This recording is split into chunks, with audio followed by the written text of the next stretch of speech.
Bagaimana amalan itu cirinya diterima oleh Allah? Satu, kita ambil contoh salat. Kedua, kemudian zakat. Ya, ketiga kemudian puasa, keempatnya haji dan umrah. Secara umum, satu, ciri amalan diterima itu yang pertama,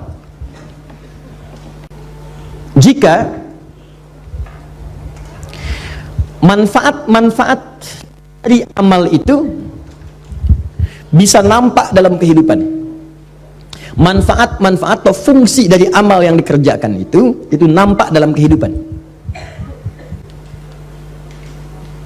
Tahan, saya beri contoh misal. Maaf teman-teman, saya berikan kaidah umum dulu ya, kaidah umum. Itu semua ibadah itu kan bukan hampa makna. Semua ibadah itu punya fungsi, punya tujuan, punya manfaat. Ya, misal, sholat itu telah kita uraikan di awal bahasan kita, punya 5 manfaat. Orang sholat itu pasti mendapatkan 5 manfaat ini. Jadi kalau orang sholat tidak mendapatkan 5 ini, atau satu di antara 5, berarti sholatnya ada yang tidak tepat. Minimal 1 di antara 5 mesti dapat. Jadi kalau yang 5 ini apalagi berkumpul dalam diri kita, ini menunjukkan 100% salat kita diterima oleh Allah Subhanahu wa taala. 1 di antara 5, alhamdulillah, ada penerimaan dari Allah Subhanahu wa taala. Yang bahaya itu kalau 1 pun dari 5 itu nggak ada yang dapat, maka ada yang salah dalam salatnya. Ini menandakan belum diterima salatnya oleh Allah Subhanahu wa taala. Nah, contoh yang pertama, misalnya Quran surah ke-29 ayat ke-45. Anda hafal salat, Anda hafal ayatnya insyaallah. Innas salata tanha 'anil fahsya. Sungguh sholat yang benar itu, demikian cara menerjemahkannya, sungguh sholat yang benar itu saat ditunaikan maka dampaknya akan mencegah pelakunya dari 2 sumber keburukan. Jadi sifat dan sikap buruk itu hanya 2 sumbernya. Kalau bukan fahsya itu mungkar. Fahsya itu keburukan yang datang lewat syahwat. Maaf ya, pornografi, porno aksi, LGBT, kata-kata jorok, gambar-gambar yang seperti itu fahsya namanya. Jadi kalau Anda sholat, Anda masih menikmati kata-kata yang kotor, tontonan-tontonan, gosip-gosip yang tidak jelas, gambar-gambar yang erotis, itu fahsya namanya. Jadi kalau orang nggak sholat, kata-katanya kotor, dia nggak sholat. Tapi kalau Anda sholat, tontonannya, ucapannya, pendengarannya menjurus kepada fahsya, ada yang salah dalam sholatnya. Ada yang salah. LGBT, yuk, saya ajak Anda sadar lah, yuk, ayo sadar, kembali. Kita doakan, kita bantu, jadi manusia yang baik. Ya, jadi manusia yang baik, kita dorong jadi baik. Sayang itu artinya memberikan perhatian supaya sama-sama punya level kebaikan. Jadi kalau merasa kurang baik, jangan dipertahankan keburukan itu. Maaf ya, cuman setan yang mempertahankan keburukan. Karena beda manusia dengan setan, setan salah, nggak kenal benar. Karena itu setan salah, nggak mau tobat. Kalau manusia itu salah dan tobat. Jadi kalau ada manusia salah nggak mau tobat, patut dipertanyakan dia manusia apa bukan. Itu rumusnya. Adam itu manusia, salah, turun kalimat tobat, Quran surah 2 ayat 37. Tobat, diucapkan kalimat tobat, Quran surah 7 ayat 23. Begitu diucapkan, diterima tobatnya.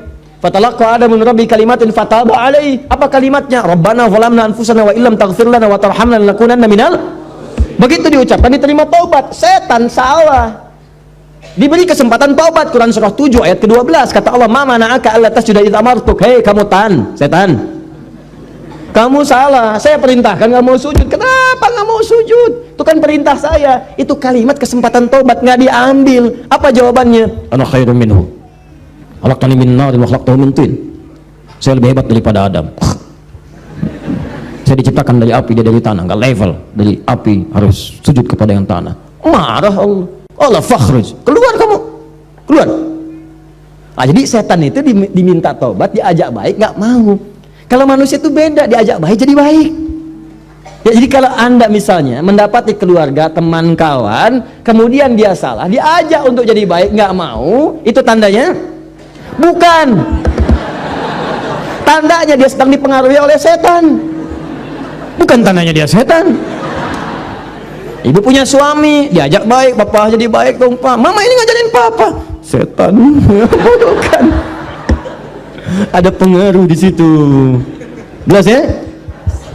Balik sini. Jadi orang salat itu pasti menjauh dari perbuatan fahsya, mungkar, keburukan yang diingkari oleh hati kita. Sumbernya nafsu perut dengan akal. Nafsu perut itu maaf, materi, mencuri, nafsu perut tuh, korupsi, kolusi, menipu.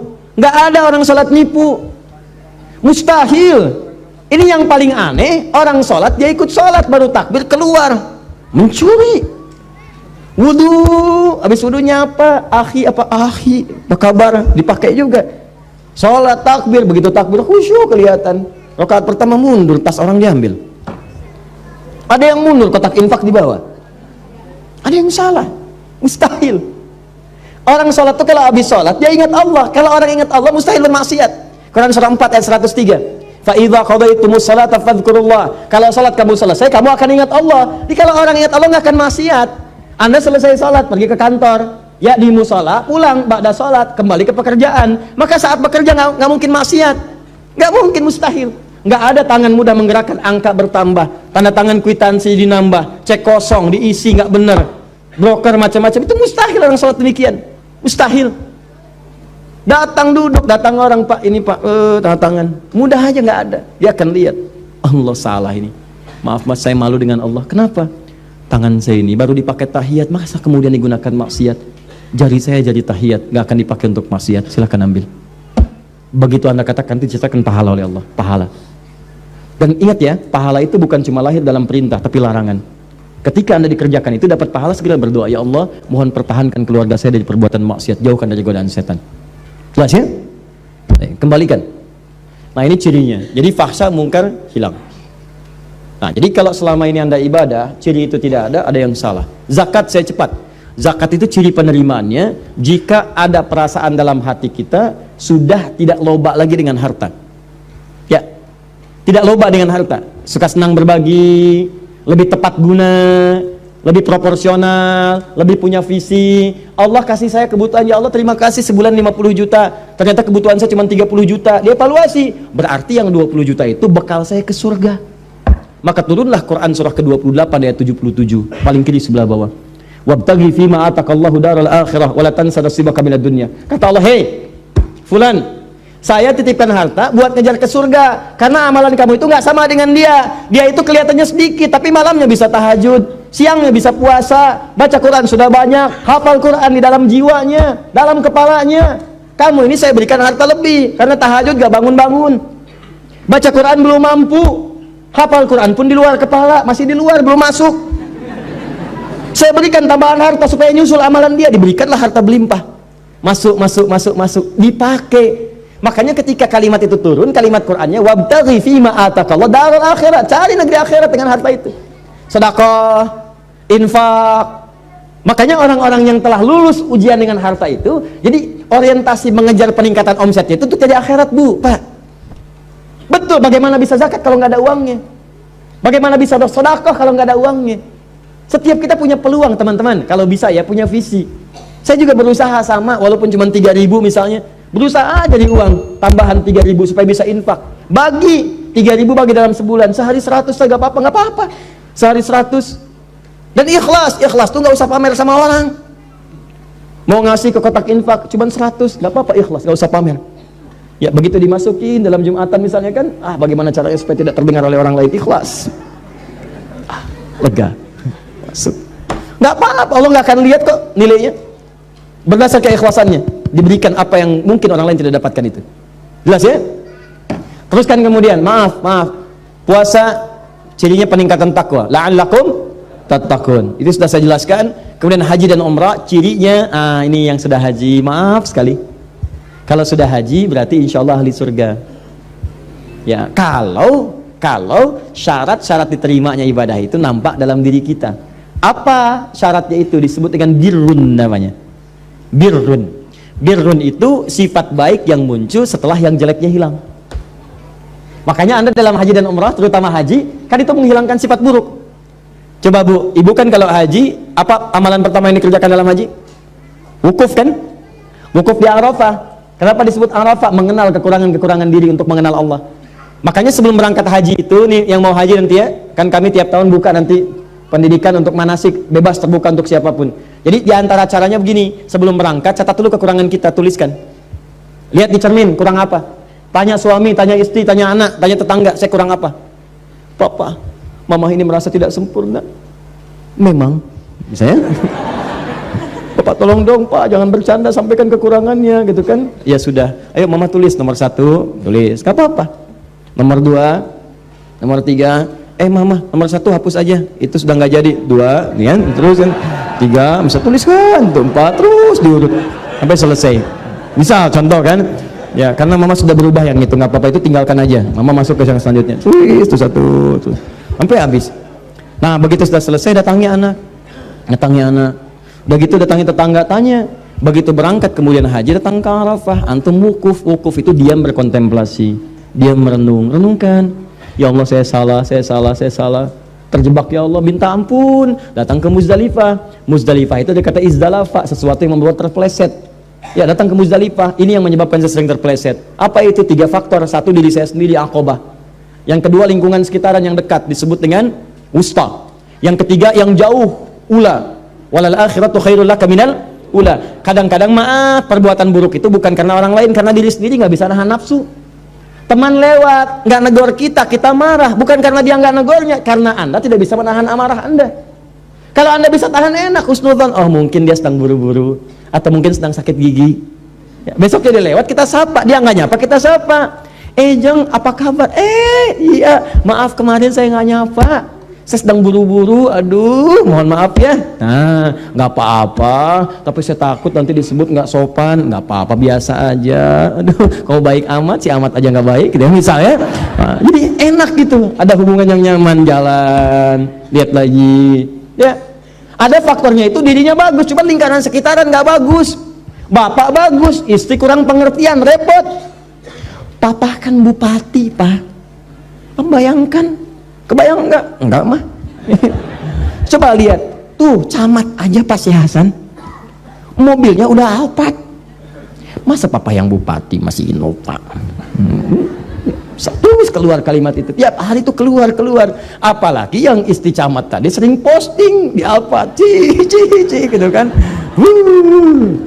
Keluar, besok ya sudah terpaksa beli lagi gitu kan Alphard dengan merek yang baru.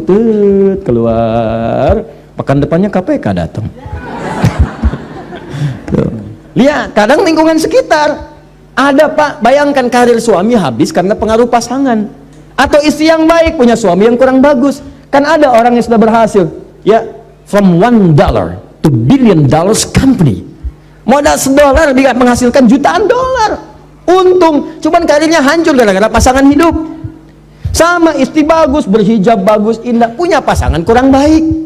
Mama, papa ada family gathering, nanti kita akan bersama mereka, tolong mama copot dulu ya jilbabnya, nggak ada yang berjilbab mah nggak enak sama yang lain. Tuh apa?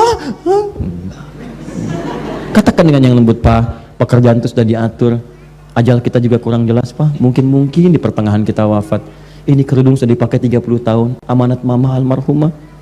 Aku takut kalau ini dilepas kemudian wafat, bagaimana pertanggungjawabannya? Gak apa-apa, lebih baik kita kehilangan pekerjaan daripada kehilangan surga dan berpisah di akhirat nanti.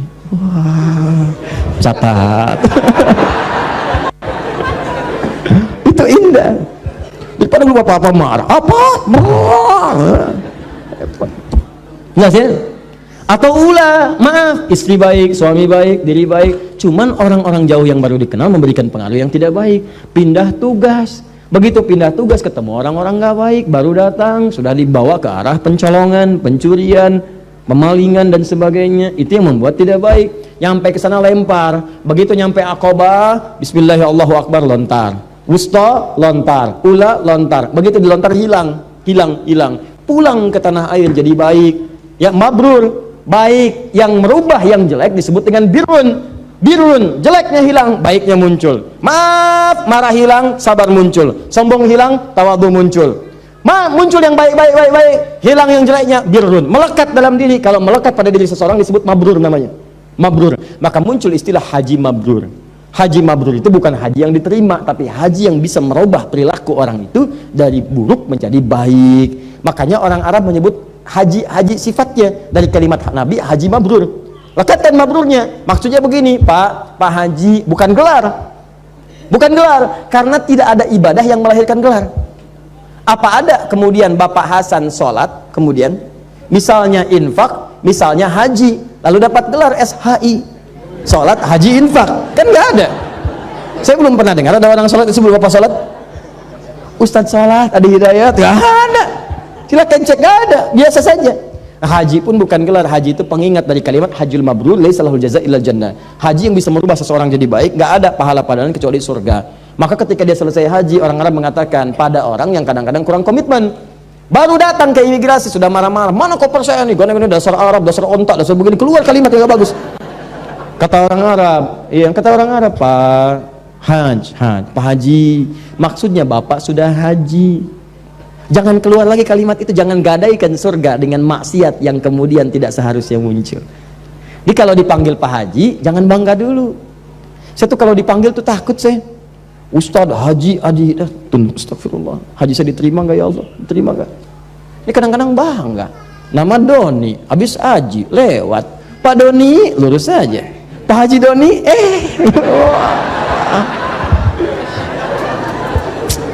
ada aja.